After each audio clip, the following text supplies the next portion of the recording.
नमस्कार। प्रस्तुत है मुंशी प्रेमचंद जी द्वारा लिखी कहानी कायर। युवक का नाम केशव था, युवती का नाम प्रेमा। दोनों एक ही कॉलेज के और एक ही क्लास के विद्यार्थी थे। केशव नए विचारों का युवक था, जात पात के बंधनों का विरोधी। प्रेमा पुराने संस्कारों की कायल थी, पुरानी मर्यादाओं और प्रथाओं में पूरा विश्वास रखने वाली। लेकिन फिर भी दोनों में गाढ़ा प्रेम हो गया था और बात सारे कॉलेज में मशहूर थी। केशव ब्राह्मण होकर भी वैश्य कन्या प्रेमा से विवाह करके अपना जीवन सार्थक करना चाहता था। उसे अपने माता पिता की परवाह न थी। कुल मर्यादा का विचार भी उसे स्वांग लगता था। उसके लिए सत्य कोई वस्तु थी तो प्रेमा, किंतु प्रेमा के लिए माता पिता और कुल परिवार के आदर्श के विरुद्ध एक कदम बढ़ाना भी असंभव था। संध्या का समय है। विक्टोरिया पार्क के एक निर्जन स्थान में दोनों आमने सामने हरियाली पर बैठे हुए हैं। सैर करने वाले एक एक करके विदा हो गए, किंतु ये दोनों अभी वहीं बैठे हुए हैं। उनमें एक ऐसा प्रसंग छिड़ा हुआ है जो किसी तरह समाप्त नहीं होता है। केशव ने झुंझलाकर कहा, इसका यह अर्थ है कि तुम्हें मेरी परवाह नहीं है। प्रेमा ने शांत करने की चेष्टा करके कहा, तुम मेरे साथ अन्याय कर रहे हो केशव, लेकिन मैं इस विषय को माता पिता के सामने कैसे छेड़ूं? यह मेरी समझ में नहीं आता। वे लोग पुरानी रूढ़ियों के भक्त हैं। मेरी तरफ से कोई ऐसी बात सुनकर उनके मन में जो जो शंकाएं होंगी, उनकी कल्पना कर सकते हो? केशव ने उग्र भाव से पूछा, तो तुम भी उन्हीं पुरानी रूढ़ियों की गुलाम हो? प्रेमा ने अपनी बड़ी बड़ी आंखों से मृदु स्नेह भरकर कहा, नहीं, मैं उनकी गुलाम नहीं हूँ, लेकिन माता पिता की इच्छा मेरे लिए और सब चीजों से अधिक मान्य है। तुम्हारा व्यक्तित्व कुछ नहीं है, ऐसा ही समझ लो। मैं तो समझता था कि वे ढकोसले मूर्खों के लिए ही हैं, लेकिन अब मालूम हुआ कि तुम जैसी विदुषियां भी उनकी पूजा करती हैं। जब मैं तुम्हारे लिए संसार को छोड़ने के लिए तैयार हूँ, तो मैं तुमसे भी यही आशा करता हूँ। प्रेमा ने मन में सोचा, मेरा अपनी देह पर क्या अधिकार है? जिन माता पिता ने अपने रक्त से मेरी सृष्टि की है और अपने स्नेह से जिसे पाला है, उनकी मर्जी के खिलाफ कोई काम करने का मुझे कोई हक नहीं। उसने दीनता के साथ केशव से कहा, क्या प्रेम स्त्री और पुरुष के रूप ही में रह सकता है, मैत्री के रूप में नहीं? मैं तो प्रेम को आत्मा का बंधन समझती हूँ। केशव ने कठोर भाव से कहा, इन दार्शनिक विचारों से तुम मुझे पागल कर दोगी प्रेमा। बस इतना ही समझ लो कि मैं निराश होकर जिंदा नहीं रह सकता। मैं प्रत्यक्षवादी हूँ और कल्पनाओं के संसार में अप्रत्यक्ष का आनंद उठाना मेरे लिए असंभव है। यह कहकर उसने प्रेमा का हाथ पकड़कर अपनी ओर खींचने की चेष्टा की। प्रेमा ने झटके से हाथ छुड़ा लिया और बोली, नहीं केशव, मैं कह चुकी हूँ कि मैं स्वतंत्र नहीं हूँ। तुम मुझसे वह चीज न मांगो जिस पर मेरा कोई अधिकार नहीं है। केशव को अगर प्रेमा ने कठोर शब्द कहे होते तो भी उसे इतना दुख न होता।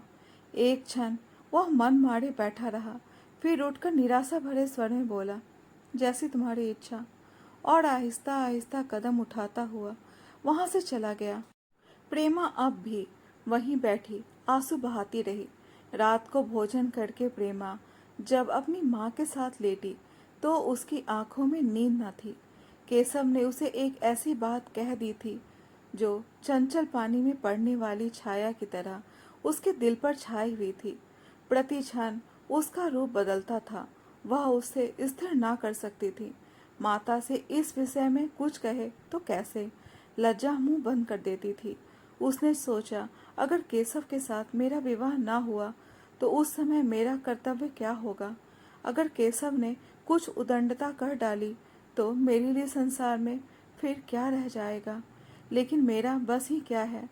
इन भांति भांति के विचारों में एक बात जो उसके मन में निश्चित हुई, वह यह थी कि केशव के सिवा वह और किसी से विवाह न करेगी। उसकी माता ने पूछा, क्या तुझे अब तक नींद न आई? मैंने तुझसे कितनी बार कहा कि थोड़ा बहुत घर का काम काज किया कर, लेकिन तुझे किताबों से फुर्सत नहीं मिलती। 4 दिन में तू पराए घर जाएगी। कौन जाने कैसा घर मिले अगर कुछ काम करने की आदत ना रही तो कैसे निभा होगा? प्रेमा ने भोलेपन से कहा। मैं पढ़ाए घर जाऊंगी ही क्यों? माता ने मुस्कुराकर कहा, लड़कियों के लिए यही तो सबसे बड़ी विपत्ति है बेटी। माँ बाप की गोद में पलकर ज्यों ही सयानी हुई दूसरों की हो जाती है। अगर अच्छा प्राणी मिल गया तो जीवन आराम से कट गया, नहीं तो रो रो कर दिन काटने पड़ते हैं। सब कुछ भाग्य के अधीन है। अपनी बिरादरी में तो मुझे कोई घर नहीं पाता, कहीं लड़कियों का आदर ही नहीं, लेकिन करना तो बिरादरी में ही पड़ेगा। ना जाने यह जात पात का बंधन कब टूटेगा। प्रेमा डरते डरते बोली, कहीं कहीं तो बिरादरी के बाहर भी विवाह होने लगे हैं माँ। उसने कहने को तो कह दिया, लेकिन उसका हृदय कांप रहा था कि माता जी कुछ भाप न जाए। माता ने विस्मय के साथ पूछा, क्या हिंदुओं में ऐसा हुआ है? फिर उसने अपने आप उस प्रश्न का जवाब भी दिया, अगर 2-4 जगह ऐसा भी हो गया तो उससे क्या होता है? प्रेमा ने इसका कुछ जवाब ना दिया। भय हुआ कि माता कहीं उसका आश्चर्य ना समझ जाए। उसका भविष्य एक अंधेरी खाई की तरह उसके सामने मुंह खोले खड़ा था, मानो उसे निगले जाएगा। उसे ना जाने कब नींद आ गई। प्रातःकाल प्रेमा सोकर उठी तो उसके मन में एक विचित्र साहस का उदय हो गया था। सभी महत्वपूर्ण फैसले हम आकस्मिक रूप से कर लिया करते हैं, मानो कोई देवी शक्ति हमें उनकी ओर खींचे ले जाती है। वही हालत प्रेमा की थी।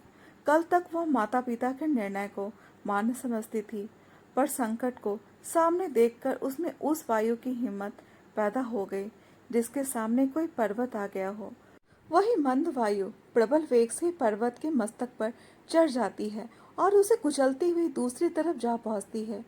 प्रेमा मन में सोच रही थी, माना यह देह माता पिता की है, किंतु आत्मा को जो कुछ भुगतना पड़ेगा वह इसी देह से तो भुगतना पड़ेगा। अब वह उस विषय में संकोच करना अनुचित ही नहीं, घातक समझ रही थी। अपने जीवन को क्यों एक झूठे सम्मान पर बलिदान करे? उसने सोचा, विवाह का आधार अगर प्रेम न हो तो वह तो देह का विक्रय है। आत्मसमर्पण किए बिना क्या प्रेम हो सकता है? इस कल्पना से ही ना जाने किस अपरिचित युवक से उसका विवाह हो जाएगा। उसका हृदय विद्रोह कर उठा। वह अभी नाश्ता करके कुछ पढ़ने जा ही रही थी कि उसके पिता ने प्यार से पुकारा, मैं कल तुम्हारे प्रिंसिपल के पास गया था, वे तुम्हारी बड़ी तारीफ कर रहे थे। प्रेमा ने सरल भाव से कहा, आप तो यूं ही कहा करते हैं। नहीं, सच।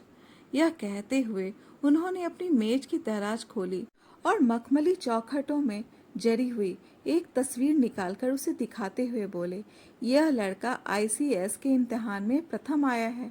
इसका नाम तो तुमने सुना होगा।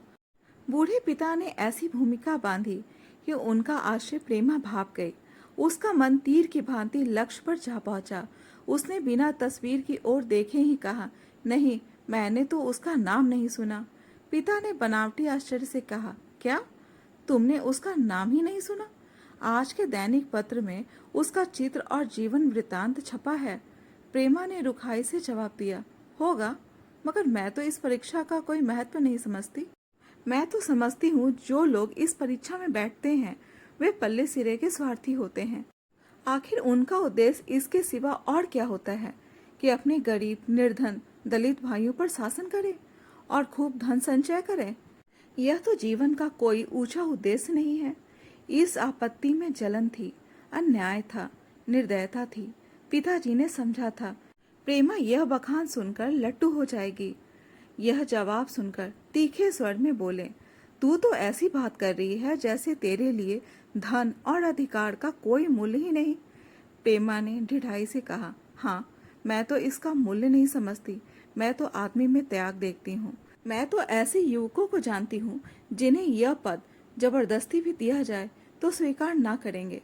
पिता ने उपहास के ढंग से कहा, यह तो आज मैंने नई बात सुनी। मैं तो देखता हूँ कि छोटी छोटी नौकरियों के लिए लोग मारे मारे फिरते हैं।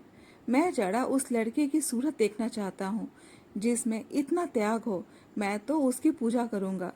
शायद किसी दूसरे अवसर पर यह शब्द सुनकर प्रेमा लज्जा से सिर झुका लेती, पर इस समय की दशा उस सिपाही की सी थी जिसके पीछे गहरी खाई हो।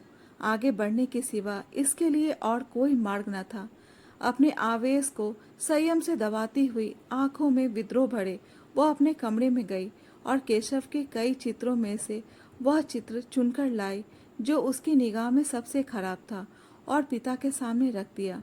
बूढ़े पिताजी ने चित्र को उपेक्षा के भाव से देखना चाहा, लेकिन पहली दृष्टि में उसने उन्हें आकर्षित कर लिया। ऊंचा कद था, दुर्बल होने पर भी उसका गठन स्वास्थ्य और संयम का परिचय दे रहा था। मुख पर प्रतिभा का तेज न था, पर विचारशीलता का कुछ ऐसा प्रतिबिंब था जो उसके प्रति मन में विश्वास पैदा करता था। उन्होंने चित्र को देखते हुए पूछा, यह किसका चित्र है? प्रेमा ने संकोच से सिर झुकाकर कहा, यह मेरे ही क्लास में पढ़ते हैं, अपनी ही बिरादरी का है। प्रेमा का मुख मुद्रा धूमिल हो गई।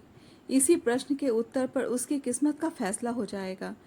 उसके मन में पछतावा हुआ कि व्यर्थ में इस चित्र को यहाँ लाए। उसमें एक क्षण के लिए जो दृढ़ता आई थी, वह इस पैने प्रश्न के सामने कातर हो उठी। दबी सी आवाज में बोली, जी नहीं, वो ब्राह्मण है।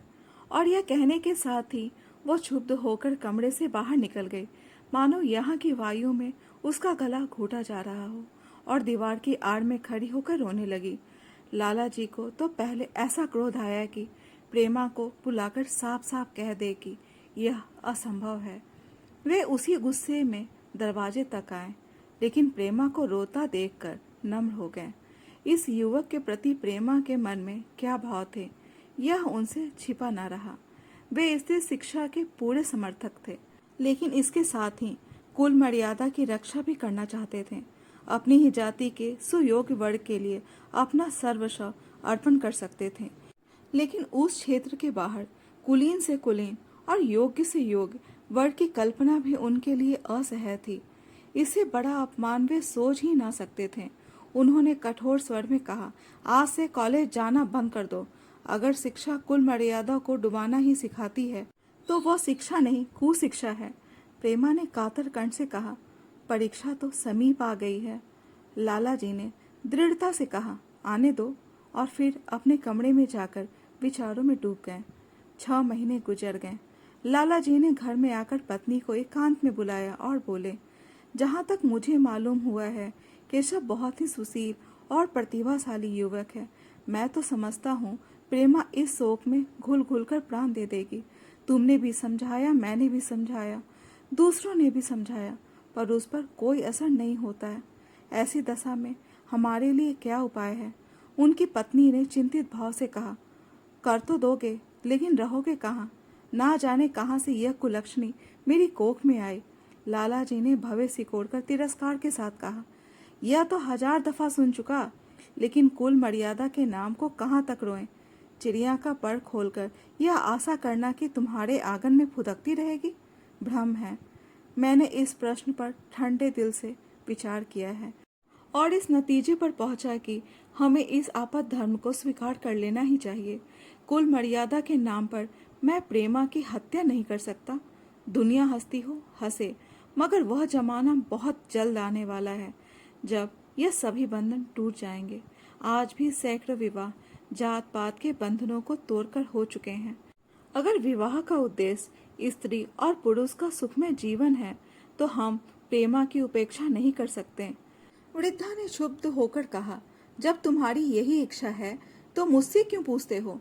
लेकिन मैं कह देती हूँ कि मैं इस विवाह के नजदीक ना आऊंगी, ना कभी इस छोकरी का मुंह देखूंगी।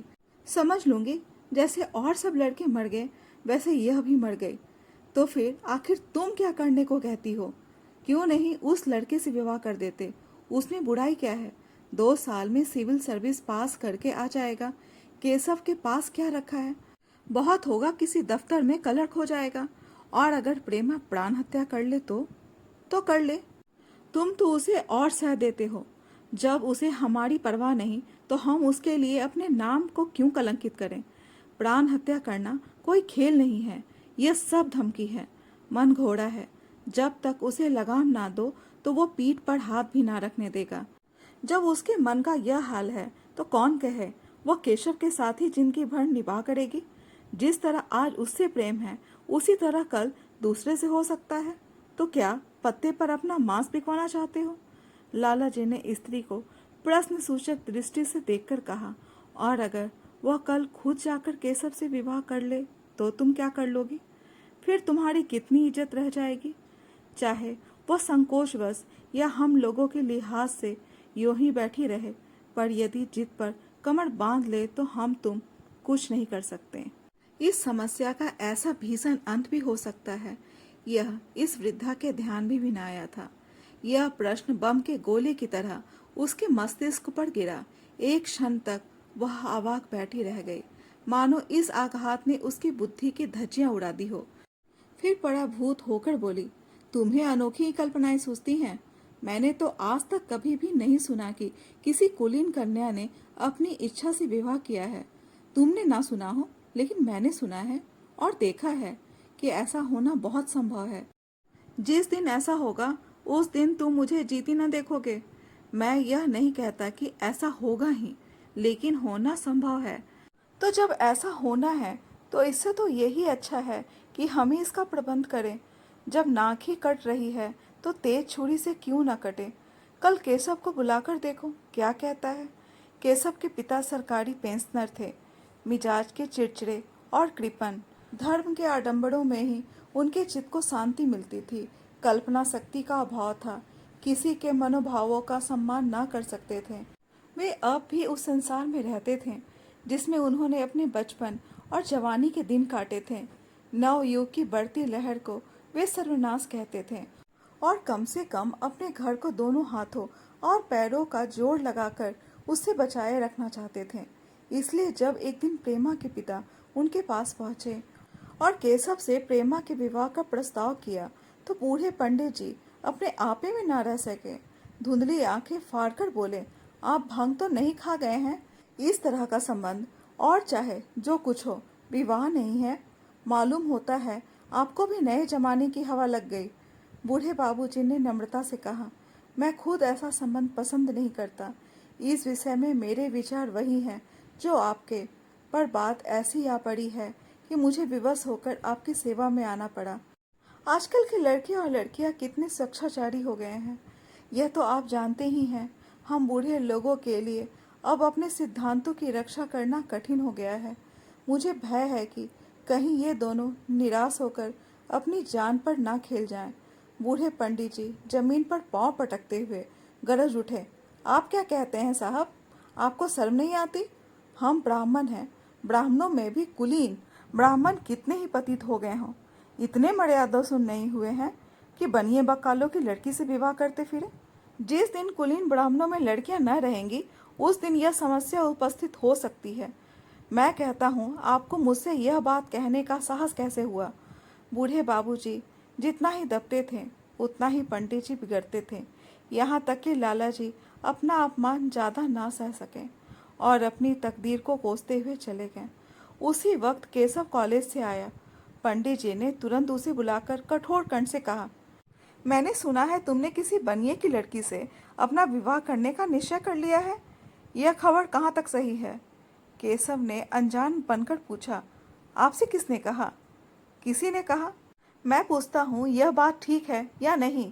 अगर ठीक है और तुमने हमारी मर्यादा को डुबाना निश्चय कर लिया है तो तुम्हारे लिए हमारे घर में कोई स्थान नहीं है। तुम्हें मेरी कमाई का एक धेला भी नहीं मिलेगा। मेरे पास जो कुछ है वो मेरी कमाई है। मुझे अख्तियार है कि मैं उसे जिसे चाहूँ दे दूँ। तुम यह अनीति करके मेरे घर में कदम नहीं रख सकते। केशव पिता के स्वभाव से परिचित था। प्रेमा से उसे प्रेम था। वह गुप्त रूप से प्रेमा से विवाह कर लेना चाहता था। बाप तो हमेशा ना रहेंगे। माता के स्नेह पर उसे विश्वास था। उस प्रेम की तरंग में वह सारे कष्टों को झेलने के लिए तैयार मालूम होता था। लेकिन जैसे कोई कायर सिपाही बंदूक के सामने जाकर हिम्मत खो बैठता है और कदम पीछे हटा लेता है, वही दशा केशव की हुई। वह साधारण युवकों की तरह सिद्धांतों के लिए बड़े बड़े तर्क कर सकता था। जबान से उनमें अपनी भक्ति की दुहाई दे सकता था, लेकिन यातनाएं झेलने का सामर्थ्य उसमें ना था। अगर वह अपनी जिद पर अड़ा और पिता ने भी अपनी टेक रखी तो उसका कहाँ ठिकाना लगेगा। उसका सारा जीवन ही नष्ट हो जाएगा। उसने दबी जवान से कहा, जिसने आपसे यह कहा है बिल्कुल झूठ कहा है। पंडित जी ने तीव्र नेत्रों से देखकर कहा, तो यह खबर बिल्कुल गलत है? जी हाँ, बिल्कुल गलत।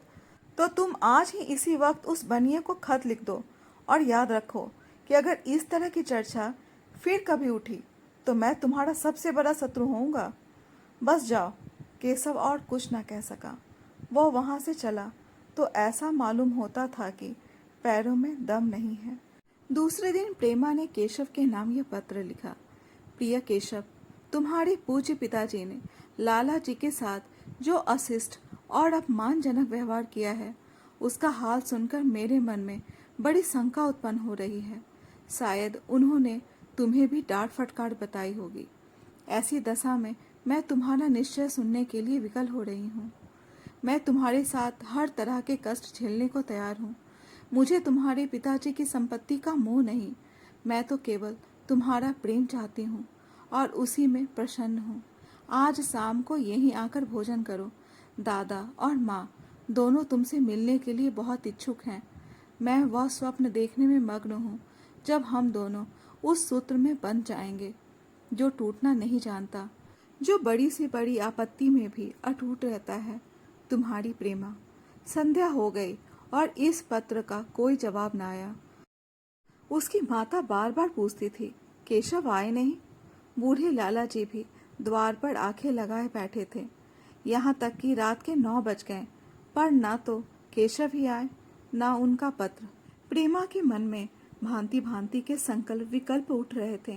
कदाचित उन्हें पत्र लिखने का अवकाश न मिला होगा, या आज आने की फुर्सत न मिली होगी। कल अवश्य आ जाएंगे। केशव ने पहले उसके पास जो प्रेम पत्र लिखे थे उन सबको उसने फिर से पढ़ा। उनके एक एक शब्द से कितना अनुराग टपक रहा था।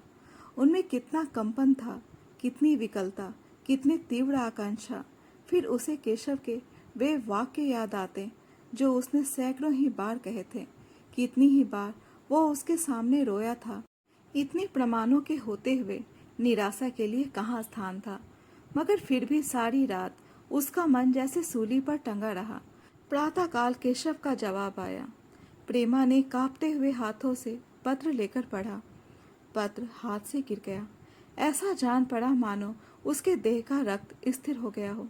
लिखा था, मैं बड़े संकट में हूँ कि तुम्हें क्या जवाब दूँ। मैं इधर इस समस्या पर खूब ठंडे दिल से विचार किया और इस नतीजे पर पहुंचा हूँ कि वर्तमान दशाओं में मेरे लिए पिता की आज्ञा की उपेक्षा करना दुस्सह है। मुझे कायर न समझना, मैं स्वार्थी भी नहीं हूँ, लेकिन मेरे सामने जो बाधाएं हैं उन पर विजय पाने की शक्ति मुझ में नहीं है। पुरानी बातों को भूल जा। उस समय मैंने इन बाधाओं की कल्पना न की थी। प्रेमा ने एक लंबी गहरी जलती हुई सांस खींची और उस खत को फाड़कर फेंक दिया। उसकी आंखों से अश्रु धारा बहने लगी। जिस केशव को उसने अपने अंतःकरण से वर मान लिया था, वह इतना निष्ठुर हो जाएगा, इसकी उसको रत्ती भर भी आशा न थी। ऐसा मालूम पड़ा मानो अब तक वह कोई सुनहरा सपना देख रही थी, पर आंखें खुलने पर सब कुछ अदृश्य हो गया। जीवन में आशा ही लुप्त हो गई। तो अब अंधकार के सिवा और क्या रहा। अपने हृदय की सारी संपत्ति लगाकर उसने एक नाव लदवाई थी। वह नाव जलमग्न हो गई। अब दूसरी नाव कहाँ से लदवाए? अगर वह नाव डूबती है तो उसके साथ वह भी डूब जाएगी। माता ने पूछा, क्या केशव का पत्र है? प्रेमा ने भूमि की ओर ताकते हुए कहा, हाँ, उनकी तबीयत अच्छी नहीं है। इसके सिवा वह और क्या कहे। केशव की निष्ठुरता और बेवफाई का समाचार कहकर लज्जित होने का साहस उसमें न था। दिन भर वह घर के काम धंधों में लगी रही, मानो उसे कोई चिंता ही नहीं है। रात को उसने सबको भोजन कराया, खुद भी भोजन किया और बड़ी देर तक हारमोनियम पर गाती रही। मगर सवेरा हुआ तो उसके कमरे में उसकी लाश पड़ी हुई थी। प्रभात की सुनहरी किरणें उसके पीले मुख को जीवन की आभा प्रदान कर रही थी। इस कहानी के बारे में अपने विचार कमेंट बॉक्स में ज़रूर बताएं।